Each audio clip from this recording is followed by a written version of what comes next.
মানুষ কষ্ট দিচ্ছে, অপমান করছে, অন্যায় করছে, তাহলে এই ভিডিওটি 2 মিনিট সময় নিয়ে শুনুন। একটা কথা জানেন, আপনি যদি কারো কোনো ক্ষতি না করেন, তবুও কিছু মানুষ আপনাকে নিয়ে হাসি তামাশা করবে, খোঁচা দিয়ে কথা বলবে, আপনার অতীত টেনে আনবে। কিন্তু শুনুন, নিশ্চয়ই আল্লাহ বান্দার অন্তর জানেন, যেটা সে মুখে বলে না। সূরা আল মুলক। অর্থাৎ মানুষ আপনার মনের কথা না বুঝলেও আল্লাহ জানেন আপনি ভালো, এটা আপনি জানেন আর আল্লাহ জানেন। আল্লাহ যখন জানেন তখন মানুষের জানা লাগবে না, তাই মানুষের কথায় কান দিবেন না। মানুষ ছেড়ে গেলে ভয় পাবেন না। আমার বান্দারা যখন তোমাকে ছেড়ে যাবে তখন আমি তোমার জন্য যথেষ্ট হব। সূরা আজ-জুমার।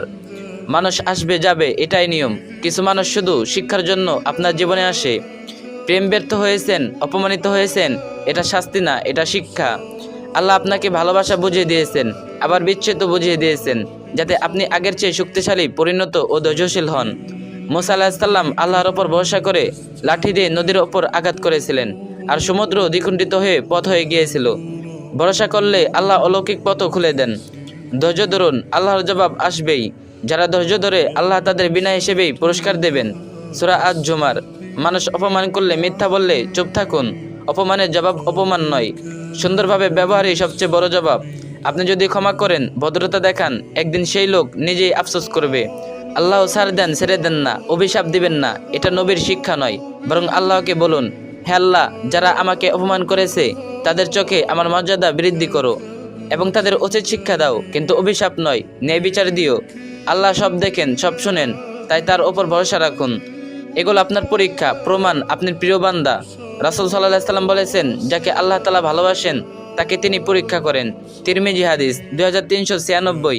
আমি একজন 15 বছরের ছেলে, এটা নিজের জীবনে দেখেছি।